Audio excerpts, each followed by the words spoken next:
Price lord. ದೇವರ ಅತಿ ಪರಿಶುದ್ಧ ನಾಮಕ್ಕೆ ಸ್ತೋತ್ರವಾಗಲಿ. ಮತ್ತೊಂದು ದಿನವನ್ನು ಕಾಣುವಂತೆ ದೇವರು ನಮಗೆ ಕೃಪೆ ಮಾಡಿದ್ದಕ್ಕಾಗಿ ದೇವರಿಗೆ ಸ್ತೋತ್ರ.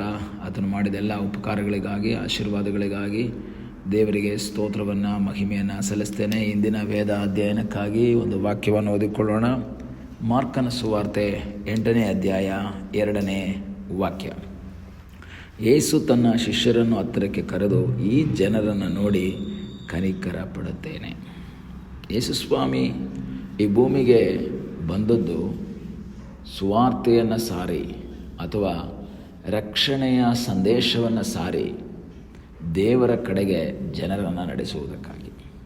ದೇವರಿಂದ ದೂರವಾಗಿ ಪಾಪದಲ್ಲಿ ಮುಳುಗಿ ಜೀವಿಸ್ತಾ ಇದ್ದಂತಹ ಜನರನ್ನು ಹೆಚ್ಚು ಕಡಿಮೆ 400 ವರ್ಷಗಳ ಕಾಲ ಮಾತನಾಡದೆ ಮೌನವಾಗಿದ್ದಂತಹ ದೇವರು ಸ್ನಾನಿಕನಾದ ಯೋಹಾನನ ಮೂಲಕ ತನ್ನ ಸಂದೇಶವನ್ನು ಆರಂಭಿಸಿ ಈಗ ಯೇಸು ಸಹ ತನ್ನ ಸಂದೇಶವನ್ನು ಆರಂಭಿಸ್ತಾ ಇದ್ದಾರೆ. ದೇವರ ರಾಜ್ಯ ಸಮೀಪವಾಯಿತು, ದೇವರಿಗೆ ಕಡೆಗೆ ತಿರುಗಿಕೊಳ್ಳಿರಿ, ಮಾನಸಾಂತರ ಹೊಂದಿರಿ ಎಂಬ ಸಂದೇಶವನ್ನು ಹೇಳುವುದಕ್ಕಾಗಿ ಬಂದರು. ಆದರೆ ಈ ಸಂದೇಶವನ್ನು ಕೇಳುವುದಕ್ಕಾಗಿ ಬಂದಂತಹ ಜನರನ್ನು ನೋಡಿ ಕನಿಕರ ಪಡುವಂಥ ಒಂದು ಸ್ವಭಾವವು ಸಹ ಯೇಸುಸ್ವಾಮಿಯಲ್ಲಿತ್ತು. ಜನರ ಸ್ಥಿತಿಯನ್ನು ನೋಡಿ, ಜನರು ಕಷ್ಟಪಡುವುದನ್ನು ನೋಡಿ, ಅವರ ಕೊರತೆಗಳನ್ನು ನೋಡಿ, ಸುವಾರ್ತೆಯನ್ನು ಸಾರುವುದಕ್ಕಾಗಿ ಮಾತ್ರ ಅಲ್ಲ ಯೇಸು ಬಂದದ್ದು, ಅವರನ್ನು ರಕ್ಷಣೆಗೆ ನಡೆಸಬೇಕು ಅನ್ನೋದು ಆತನ ಮುಖ್ಯ ಉದ್ದೇಶವಾಗಿದ್ದರೂ ಸಹ ಅದರೊಂದಿಗೆ ಅವರು ಶಾರೀರಿಕವಾಗಿಯೂ ಬಳಲಿ ಹೋಗಬಾರ್ದು ಎಂಬುದು ದೇವರ ಉದ್ದೇಶವಾಗಿತ್ತು. ಇಷ್ಟು ಇವತ್ತು ಅನೇಕ ಸಂದರ್ಭದಲ್ಲಿ ನಾವು ತಿಳ್ಕೊಳ್ತೇವೆ, ಆತ್ಮೀಕ ಆಹಾರ ಇದ್ದರೆ ಮಾತ್ರ ಸಾಕು ಅಂತ. ಇಲ್ಲ, ಆತ್ಮೀಕ ಆಹಾರ ನನ್ನ ಆತ್ಮವನ್ನು ಬಲಪಡಿಸುತ್ತೆ. ನಾವು ದೇವರ ವಾಕ್ಯವನ್ನು, ಪ್ರಸಂಗವನ್ನು ಕೇಳುವುದರಿಂದ, ದೇವರ ವಾಕ್ಯದ ಸತ್ಯವನ್ನು ತಿಳ್ಕೊಳ್ಳೋದ್ರಿಂದ ಆತ್ಮೀಕವಾಗಿ ಬಲಗೊಳ್ತೀವಿ. ಆದರೆ ನಮಗೆ ಶಾರೀರಿಕ ಆಹಾರವು ಬಹಳ ಪ್ರಾಮುಖ್ಯ ಅನ್ನೋದು ಯೇಸುಸ್ವಾಮಿಗೆ ಗೊತ್ತು. ಏಕೆಂದರೆ ಯೇಸುಸ್ವಾಮಿಯ ಒಂದು ಪ್ರಸಂಗದಲ್ಲೆಲ್ಲ ಆತನು ಶಾರೀರಿಕವಾದಂತಹ ಆಹಾರವನ್ನು ಆ ಜನರು ಬಳಲಿ ಹೋಗಬಾರ್ದು ಅಂತೇಳಿ ಕೊಡುವಂತಹ ಒಂದು ಅನುಭವ. ಇಲ್ಲಿ ಹೆಚ್ಚು ಕಡಿಮೆ 4,000 ಜನರಿಗೆ ಆಹಾರವನ್ನು ಕೊಡುವಂತಹ ಒಂದು ಅನುಭವವನ್ನು ನಾವಿಲ್ಲಿ ನೋಡ್ತೀವಿ. ಅವರಲ್ಲಿ 7 ರೊಟ್ಟಿ ಮತ್ತು ಕೆಲವು ಸಣ್ಣ ಮೀನುಗಳಿತ್ತು. ಇನ್ನೊಂದು ಕಡೆ ನೋಡ್ತೀವಿ 5 ರೊಟ್ಟಿ 2 ಮೀನು ಅಂತ. ಇಲ್ಲಿ 7 ರೊಟ್ಟಿ ಮತ್ತು ಕೆಲವು ಸಣ್ಣ ಮೀನು. ಆಗ ಯೇಸುಸ್ವಾಮಿ ಈ ರೀತಿ ಅನೇಕ ಇನ್ಸಿಡೆಂಟ್ಸನ್ನ ಅಥವಾ ಅದ್ಭುತಗಳನ್ನು ಮಾಡಿದ್ದಾರೆ. ಬಟ್ ಕೆಲವುದು ಮಾತ್ರ ರೆಕಾರ್ಡ್ ಆಗಿದೆ ಬೈಬಲಲ್ಲಿ ಅಂತ ನಾವು ಯೋಹಾನನ ಸುವಾರ್ತೆಯಲ್ಲಿ ಓದ್ತೀವಿ.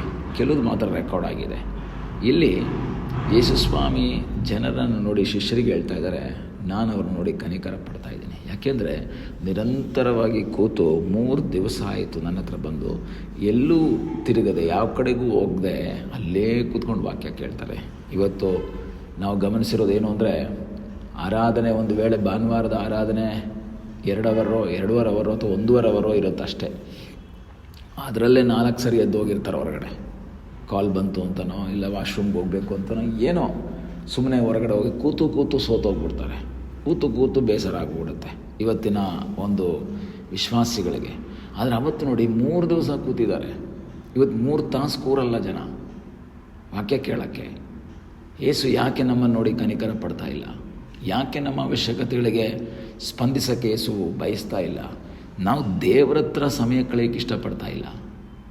ಆರಾಧನೆ 3 ಅವರ್ ಅನ್ನೋದು ಇವಾಗ ಭಾಳ ಕಡಿಮೆ. ಮೊದಲೆಲ್ಲ 3.5 ಅವರು ನಮ್ಮ ಸಣ್ಣ ಪ್ರಾಯದಲ್ಲಿ. ಇವಾಗ 2 ಅವರ್ಗೆ ಸುಸ್ತಾಗೋಗ್ಬಿಡ್ತಾರೆ ಜನ. 2 ಅವರ್ ಕೂತ್ಕೋಬೇಕಾದ್ರೆ ಆ ಕಡೆ ತಿರುಗಿ ಈ ಕಡೆ ತಿರುಗಿ, ಆ ಕಡೆ ಎದ್ದು ಈ ಕಡೆ ಎದ್ದು, ಹಂಗೋಗಿ ಹಿಂಗೋಗಿ ಏನೇನೋ ಮಾಡ್ತಾರೆ, ಕಷ್ಟಪಡ್ತಾರೆ. ಯಾಕೆ? ಸಾಕಾಯ್ತು ಅವ್ರಿಗೆ. ಈ ಜನ 3 ದಿವಸ ಕೂತಿದ್ದಾರಲ್ಲ ಯೇಸುಸ್ವಾಮಿ ಹತ್ರ, ಊಟ ತಿಂಡಿ ಬಿಟ್ಟು ಏನೂ ಇಲ್ಲ. ಈ ರೀತಿಯ ಒಂದು ಉತ್ಸಾಹ ನೋಡಿದಾಗ ಯೇಸುಸ್ವಾಮಿಗೆ ಕನಿಕರ ಬರುತ್ತೆ. ಅವ್ರನ್ನ ಹಿಂಗೆ ಕಳಿಸ್ಬಾರ್ದು. ಪ್ರಿಯ ದೇವರ ಮಗುವೆ, ನಿನ್ನ ಜೀವಿತದ, ನಿನ್ನ ಈ ಲೋಕದ ಕಾರ್ಯಗಳಿಗೆ ಅಥವಾ ಶರೀರಕ್ಕೆ ಬೇಕಾದ ಕಾರ್ಯಗಳಿಗೆ ಯೇಸು ಕೊಡುವುದಕ್ಕೆ ಶಕ್ತನಾಗಿದ್ದಾನೆ. ಆದರೆ ನೀನು ಆತ್ಮೀಕ ಕಾರ್ಯಗಳಿಗೆ ಪ್ರಾಮುಖ್ಯತೆ ಕೊಟ್ಟರೆ, ನೀನು ಆತ್ಮೀಕ ವಾಕ್ಯಗಳಿಗೆ ಹೆಚ್ಚು ಪ್ರಾಮುಖ್ಯತೆ ಕೊಟ್ಟರೆ, ಯೇಸು ನಿನ್ನ ಶರೀರಕ್ಕೆ ಬೇಕಾದದ್ದಕ್ಕೂ ಕನಿಕರ ಪಡ್ತಾನೆ. ಯೇಸು ಯಾವತ್ತೂ ಬರೀ ವಾಕ್ಯ ತೊಗೊಂಡು ಹೋಗ್ತಾ ಇರ್ರಿ ಅಂತ ಹೇಳಲಿಲ್ಲ. ಅವರಿಗೆ ಆಹಾರವನ್ನು ಕೊಡುವುದಕ್ಕೆ ಅಲ್ಲಿ ವಾಕ್ಯ ನಾವು ನೋಡ್ತೀವಿ. ಏನಂತ ಹೇಳ್ತಾ 3ನೇ ವಾಕ್ಯದಲ್ಲಿ 3 ದಿನವಾಯಿತು, ಇವರಿಗೆ ಊಟಕ್ಕೆ ಏನೂ ಇಲ್ಲ, ಇವರನ್ನು ಉಪವಾಸವಾಗಿ ಮನೆಗೆ ಕಳುಹಿಸಿಬಿಟ್ರೆ ದಾರಿಯಲ್ಲಿ ಬಳಲಿ ಹೋಗುವರು. ಇವರಲ್ಲಿ ಕೆಲವರು ದೂರದಿಂದ ಬಂದಿದ್ದಾರಲ್ಲ, ತುಂಬ ದೂರದಿಂದ ಬಂದಿದ್ದಾರೆ. ಹಂಗೆ ಬಿಟ್ಟರೆ ಬಳಲಿ ಹೋಗ್ಬಿಡ್ತಾರೆ, ಬಿದ್ದೋಗ್ಬಿಡ್ತಾರೆ. ಆತ್ಮೀಕ ವಾಕ್ಯ ಸಿಕ್ಕಿದೆ, ಆತ್ಮಬಲ ಆಗಿದೆ, ಆದರೆ ಶರೀರ ಬಲಹೀನ ಆಗಿಬಿಟ್ಟಿದೆಯಲ್ಲ.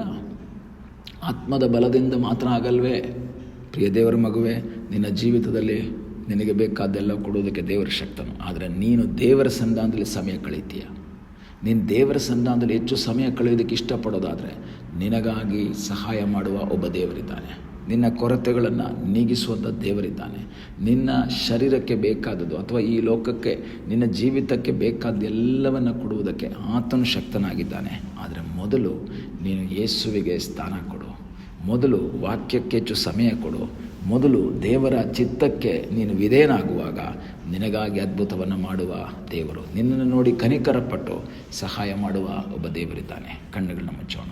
ನಮ್ಮನ್ನು ಬಹಳವಾಗಿ ಪ್ರೀತಿ ಮಾಡುವ ಯೇಸುವೆ, ಈ ಸಮಯಕ್ಕಾಗಿ ನಿನಗೆ ಸ್ತೋತ್ರ. ಮತ್ತೊಂದು ಆವರ್ತಿ ನಿನ್ನ ಸನ್ನಿಧಾನದಲ್ಲಿ ನಾವು ಬಂದಿದ್ದೇವೆ.